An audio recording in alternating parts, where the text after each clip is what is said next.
जब सुने के होई भोजपुरी गाना बस बजे के चाही गाना। जय छठी मैया,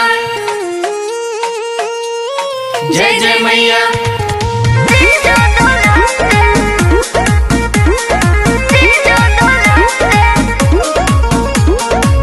अशोक के हरक साली कहावा दियाई, 6 दिन के छुट्टी बाटे बोला कहाई। अरे साली जी बोला हो। अशोक के हरक साली कहावा दियाई, 6 दिन के छुट्टी बाटे बोला कहाई। तुहरा सिस्टर के काबा बिचारे।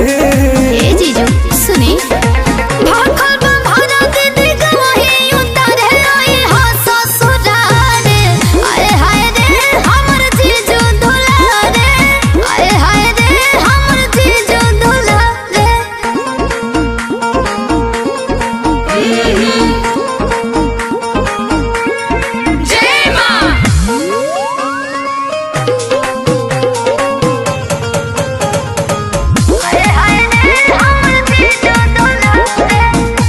अखिए पनाचे सजो तोहरा गाँव के घाट हो।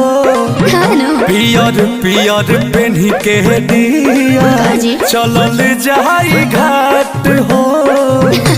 सही बोल रहे हैं जीजू। हो खेला नहीं हर में छठ बड़ा शुभ हो। आदि का गोसैया बढ़ई है आगे खूब हो। भरब कोसी गंगा के किनारे।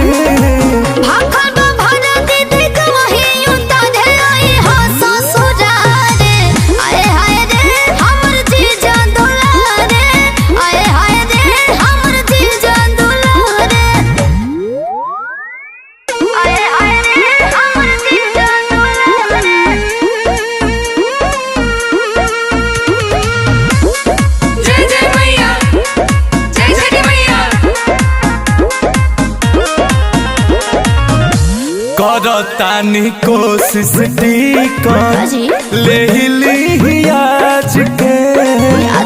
रेलिया के मिली ना तो ले हब जहाज के। अरे इन बात भइल जी।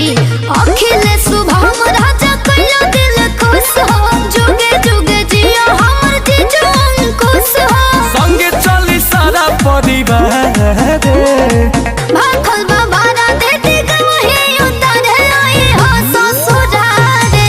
आए हाय रे हमर जीजू दुलारे। आए हाय रे हमर जीजू दुलारे। अशोक के हरक साली कहावा दियाई, 6 दिन के छुट्टी बाटे बोला कहाई। तुहरा सिस्टर के काबा बिचारे। अरे पूरा इंडिया हिली बाबू, खाली तू देखत जा।